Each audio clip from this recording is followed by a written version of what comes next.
پاکستان کی جو اشرافیہ ہے، پہلی بات تو یہ ہے یہ اشرافیہ نہیں ہے، بلکہ اس سے بھی پہلی بات یہ ہے کہ ہر معاشرے میں اشرافیہ ہوتی ہے۔ جیسے ہر جسم کے اوپر ایک سر ہوتا ہے، اسی طرح ہر معاشرے میں ایلیٹ ہوتی ہے، اشرافیہ ہوتی ہے۔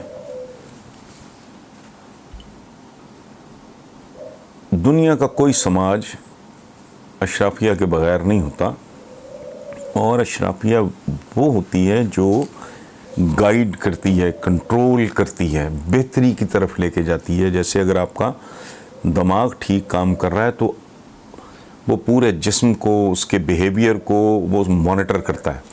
میں ہاتھ ہلا رہا ہوں تو میسج یہاں سے آ رہا ہے، ٹھیک ہے؟ تو اشرافیہ کا ہونا بری بات نہیں ہے۔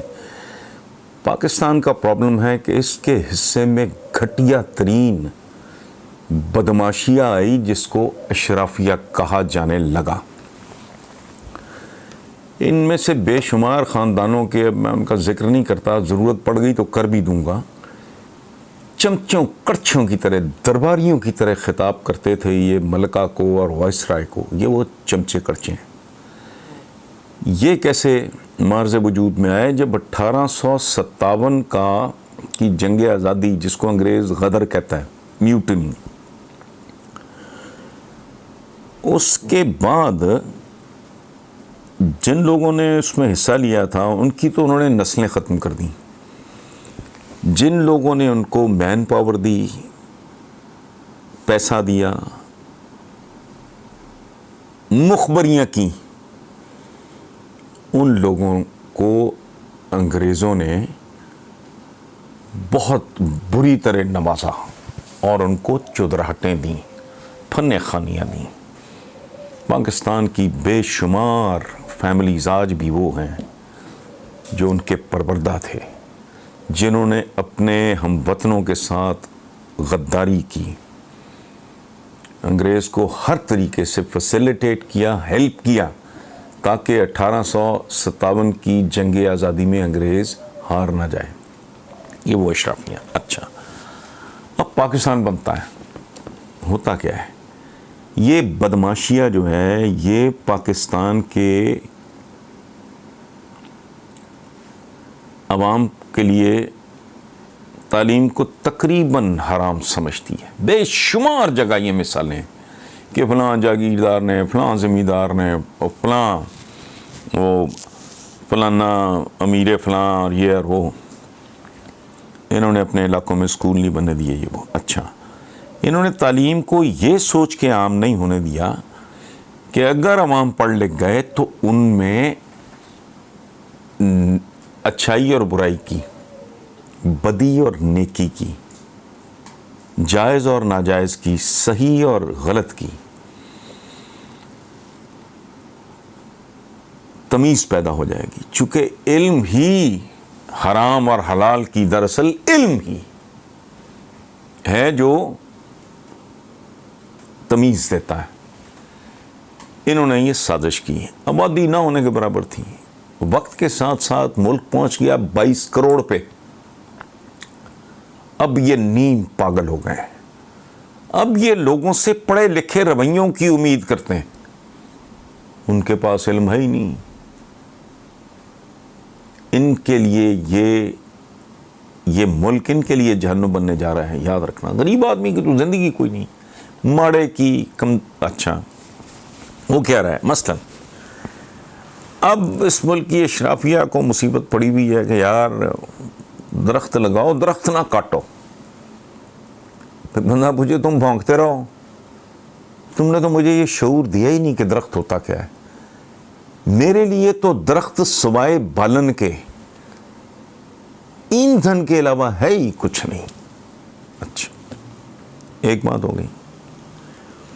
پھر یہ بہت بڑا ایک چیلنج بن جاتا ہے کہ گند جو ہے گھروں سے نکل کے گلیوں میں اور سڑکوں بازاروں پہ نا، جو کراچی کا حال ہے، وہ گند نہ ڈالو۔ مجھے تو پتہ ہی نہیں، میرے نزدیک گندگی وے آف لائف ہے، میرے نزدیک تو نارمل ہے۔ میں نے خود اس میں پرورش پائی ہے. میں نے اپنے ماں باپ کو کچے جھونپڑوں گندی غلیظ جگہوں پہ رہتے دیکھا ہے, مکھیوں مچھروں کے درمیان. تو میں تو, آپ سگنل دے رہے ہو, میں تو سننے کو تیار نہیں, میں تو تیار ہی نہیں ہوں, میں سمجھ نہیں سکتا آپ کا. میں اچھا پھر کہ جی ٹریفک سینس, اب بظاہر یہ معمولی بات ہے, پاکستان میں اربوں روپیہ صرف لیک آف ٹریفک سینس کی وجہ سے برباد ہوتا ہے. خام خواہ چوک ہو گئی, ٹریفک جیم ہو گئے, فیول جل رہا ہے, برباد ہو رہا ہے. لیکن نہیں, اب کرتے ہیں. میں جب دیکھتا ہوں, میں اب کیا نام لینے, یار یہ کیسے جاہل عوام ہیں, یہ فلاں ہیں ٹمکاں ہیں, یہ ٹائر جلا کے پلیوشن پیدا کر رہے ہیں, فلانا پیدا کر رہے ہیں. بھائی ان کو تو پتہ ہی نہیں. تم نے تو ان کو تعلیم دیتے, وہ ذہنی طور پہ ڈیولپ ہوتے, ان کو اچھائی برائی کی, غلط صحیح کی, منفی مثبت کی کو تمیز ہوتی, ان کو نہیں پتہ.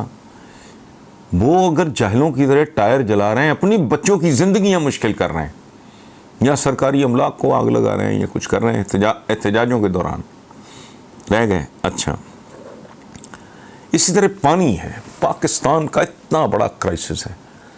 میں سو کالڈ گیٹڈ کمیونٹی ہے, بڑی پاش جگہ ہے, یہ ہے وہ ہے جہاں میں رہتا ہوں, یہاں کے جاہل ہیں, جانوروں کی طرح وہ ڈھو رہے ہیں گاڑیاں, 2-3 گاڑیاں دھو رہے ہیں, اس کے بعد پائپ اٹھا کے پھینک دیا, پانی ضائع ہو رہا ہے کسی جانور کو.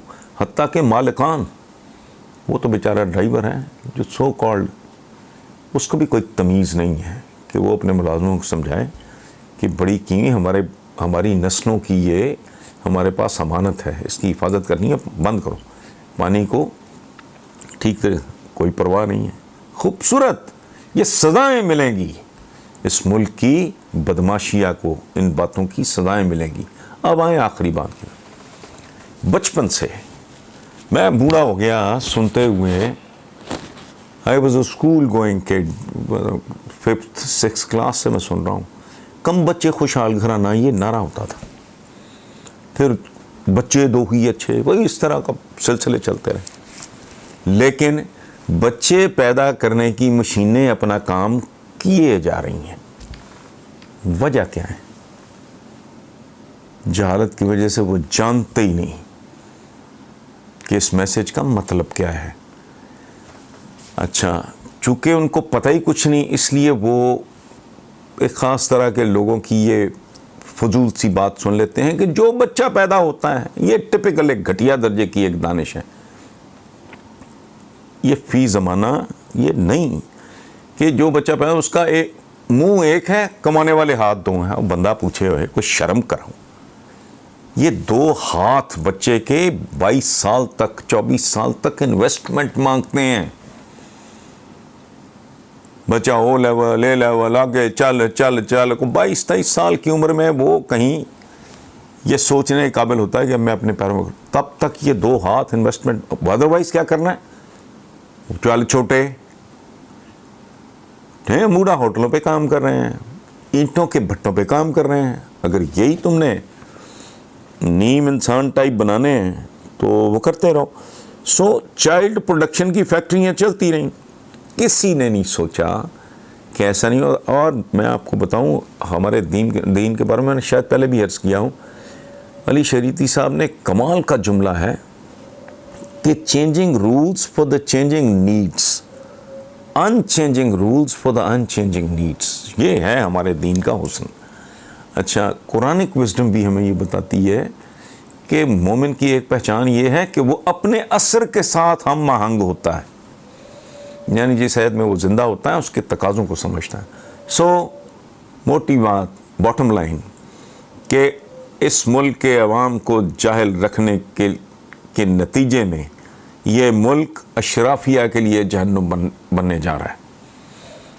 اب بھی اگر کوئی بہت بڑی تبدیلی نہیں آتی, اب بھی اگر کوئی بہت جسے کہتے ہیں نا ایمرجنسی کے بنیادوں پہ اگر آپ کام نہیں کو کرتے, تو پھر دیکھنا یہاں ہوتا کیا ہے.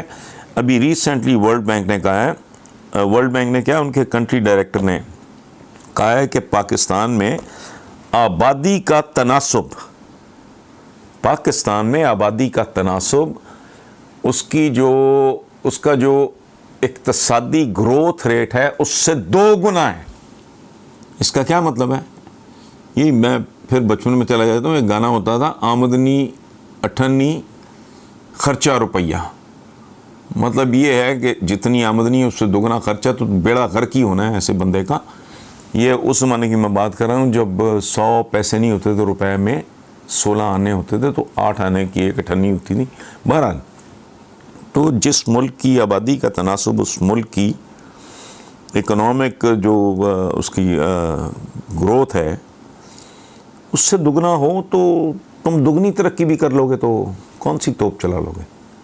سو یہ اشرافیہ کو اب قدرت سزا دینے والی ہے. ان کو یہ ملک چھوڑ کے بھاگنا پڑے گا.